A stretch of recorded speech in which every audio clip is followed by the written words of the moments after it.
Hello, Assalamu alaikum everyone. This is Shanta from Daily Diary of Shanta. বেশ কিছুদিন ধরেই শরীরটা একটু ক্লান্ত। তাছাড়া কয়েকদিন ধরে একদম টনসিলের প্রবলেমটা বেড়েই চলছে। আমার এই টনসিলের সমস্যাটা বিগত 10 থেকে 15 বছর ধরে। এর আগে আমি একবার ইন্ডিয়াতে গিয়েছিলাম, ডক্টর দেখিয়েছি। তো তখনই আমি জানতে পেরেছি যে আমার গলার এই সমস্যাটা হচ্ছে টনসিলের প্রবলেম, যার কারণে ডক্টর তখন সাজেস্ট করে অপারেশন করার জন্য। বাট তখন যেহেতু আমরা অ্যাকচুয়ালি ঘুরতে গিয়েছিলাম, তাই আসলে ওইরকমভাবে কোনো প্ল্যান ছিল না যে অপারেশন করাবো। বা এরপরেও যখন ঢাকাতে চলে আসি আবার, তারপরে আর আসলে এই বিষয়ে তেমন বেশি কনসেন্ট্রেট আমরা দেইনি। তো ইদানিং ধরে দেখছিলাম, যেহেতু এখন শীতকাল আর শীতের সময় তো একটু ঠান্ডার সমস্যাগুলো বেড়েই চলে। তো আমার সমস্যাটাও ইদানিং দেখলাম যে প্রচণ্ড পরিমাণে বেড়ে চলছে। মানে সেকেন্ডে সেকেন্ডে আমার গলার মধ্যে কফ জমে থাকে, আর কফ ফেলতে ফেলতে আমার অবস্থা খুবই খারাপ হয়ে যায়। সো এই কথাটা অবশ্য আমি কাউকে বলি না, কারণ আম্মু যেহেতু একটু অসুস্থ, আমি আবার এই কথাগুলো বললে আম্মু অনেক বেশি টেনশন করবে আমাকে নিয়ে। তাই আসলে আমারটা আমি এখন মনের মধ্যে রেখে দিয়েছি। বাট আমার আসলে খুবই কষ্ট হচ্ছে।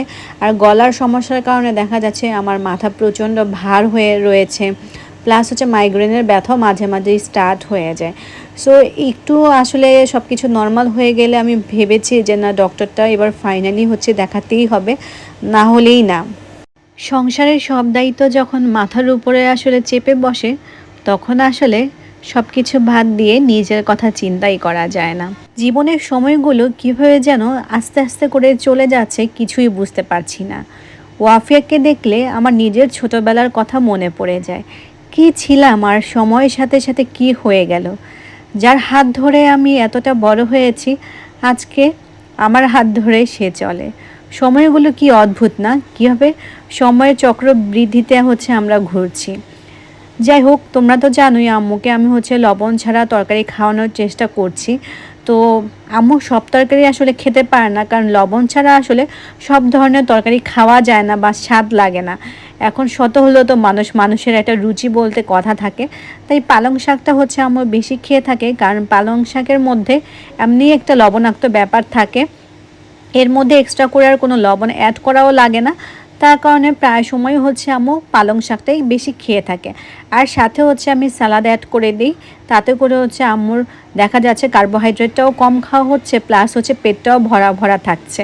আর চেষ্টা করি প্রোটিনের পরিমাণটা সব থেকে বেশি দেওয়ার জন্য।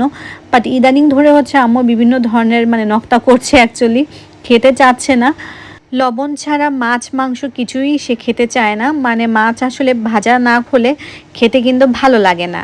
আর সেক্ষেত্রে যেহেতু আম্মু খুবই অল্প পরিমাণে তেল খায়, তার মধ্যে আবার লবণও নেই, সেক্ষেত্রে আসলে মাছ খাওয়াটা আম্মুর জন্য খুব কষ্টকর হয়ে যায়, তার কাছে পছন্দ না।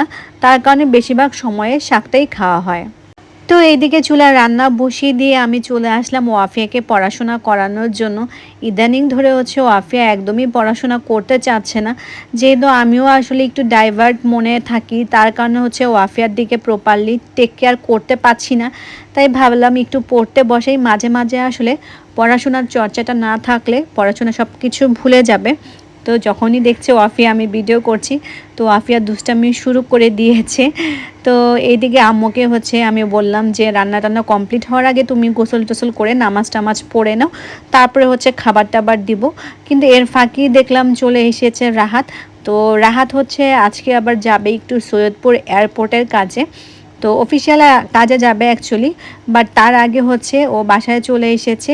আসার সময় ওয়াফিয়ার জন্য জুতা নিয়ে এসেছে, আর আমার জন্য একজোড় জুতা নিয়ে এসেছে। আমি অবশ্য ওকে জুতার কথা বলিনি, ওয়াফিয়ার জন্য জুতা নিয়ে এসেছে, তাই সাথে আমার জন্য এক জোড়া নিয়ে এসেছে। তো কিছুদিন আগে আম্মুকে নিয়ে যখন আমি ফার্মেসিতে গিয়েছিলাম, তো সেখানে দুষ্টামি ফাজলামি করতে করতে সে তার জুতাটা ছিঁড়ে ফেলেছে। সো 2 দিন সে একদম বাহিরের জুতা পরে চালিয়েছে। তাই তার বাবাকে বারবার বলে সে ফাইনালি আজকে নিজের জন্য জুতা নিয়ে নিল। আর আমার জুতাটাও কিন্তু আমার কাছে বেশ কিউট লাগছে। রাহাত যেহেতু বেশ কিছুদিনের জন্য অফিসিয়াল কাজে সৈয়দপুর যাবে, তাই আসলে ও যাওয়ার আগে আবার আরেকবার হচ্ছে ইন্ডিয়া ভিসা লাগানোর জন্য হচ্ছে হাই কমিশনে আমি যেহেতু ফাইল জমা দিয়ে আসতেছি, কয়েকবারই অলরেডি জমা দিয়েছি, সেই জন্য আমাকে সম্পূর্ণ ফাইলটা গুছিয়ে দিচ্ছে। এই ছেলেটা মাশাআল্লাহ এত বেশি দায়িত্বশীল হয়ে গিয়েছে, আলহামদুলিল্লাহ। আমি আসলে কি বলবো, আলহামদুলিল্লাহ এতটা ব্লেসড যে এরকম একটা হাজব্যান্ড পেয়েছি। তোমরা সবাই দোয়াও করবে যেন সবসময় এরকমটাই থাকে।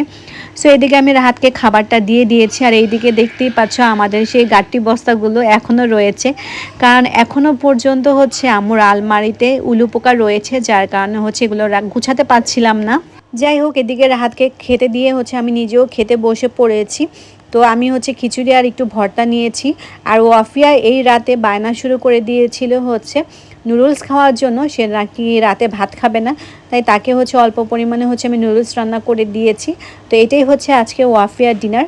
তো আমার খিচুড়িটা কিন্তু আমার কাছে আজকে বেশ বেশ ভালো লেগেছে। আমার এই টাইপের খিচুড়ি অনেক অনেক বেশি পছন্দ।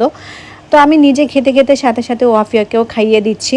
যাই হোক, এটা হচ্ছে পরের দিনের ভিডিও। তোমরা দেখতেই পাচ্ছ আমার আম্মুর মুখ কিন্তু একদমই শুকিয়ে অবস্থা খুবই খারাপ হয়ে গিয়েছে, আর আম্মুর চিন্তায় আমারও ফেসের অবস্থা দেখতেই পাচ্ছ কতটা মানে বিষণ্ণ লাগছে। যাই হোক, ব্যাপার না, আলহামদুলিল্লাহ সব কিছুর জন্য আল্লাহর কাছে শুকরিয়া। ইনশাল্লাহ একদিন হয়তো বা সব কিছুই ঠিক হয়ে যাবে। আসলে মানুষের মনের মধ্যে যদি কোনো হাহাকার থাকে, ভালো লাগার কাজ না করে, তাহলে পৃথিবীর কিছুই আসলে ভালো লাগে না। আমি এইরকম একটা মেয়ে, আমার ব্লগ যারা দেখো তারা দেখবে আমার আইব্রোস নেই, তো আমি আমার আইব্রোস ছাড়া কখনোই বাসার বাহিরে যাই না। আর সেই মেয়ে আমি এখন এতটা বেশি বিষণ্ণ থাকি যে আইব্রো আর্ট করারও আমার কাছে মানে ভালো লাগে না, মানে এটাও আমার কাছে এখন বিরক্তি লাগে। যাই হোক, বাহিরে হচ্ছে আমি ফাইলটা অ্যাম্বাসিতে জমা দিয়ে, হাই কমিশনে জমা দিয়ে তারপর হচ্ছে বাসায় চলে এসেছি। তো বাসায় আসার সময় হচ্ছে একটা ছোট্ট কিউট হারিকেন নিয়ে এসেছিলাম, মিনি হারিকেন। তো এই ধরনের হারিকেনগুলো কিন্তু আমার কাছে বেশ অ্যাডোরেবল লাগে। তো এগুলো হচ্ছে হোম ডেকোরের জন্য খুবই খুবই সুন্দর। সো কেমন হয়েছে আজকের হারিকেনটা অবশ্যই কিন্তু কমেন্টে জানাতে ভুলবে না। সো এইটা হচ্ছে আমি রেখে দিব হচ্ছে আমার জুতার মানে র্যাকের উপরে। তো এইটা হচ্ছে আমি তো সাজিয়ে ফেললাম, দেখতেই পাচ্ছ আমার কাছে কিন্তু বেশ ভালো লেগেছে। তো মানি প্লান্টের দেখলাম পানিটাও কিছুটা কমে এসেছে, এখানে পানি অ্যাড করতে হবে। আমার কিন্তু টুকটাক করে হচ্ছে ঘর সাজাতে বেশ ভালো লাগে, বাট আসলে সময় সিচুয়েশন বা হচ্ছে আমাদের বাসাটাও যেহেতু হয়তো বেশি সুন্দর না, তাই আসলে ওই রকমভাবে গুছিয়ে বা সুন্দর করে সাজিয়ে রাখতে পারি না। যাই হোক, অনেক কিছু আসলে মনে ইচ্ছা করলেও আসলে সবসময় সব কিছু পারা যায় না।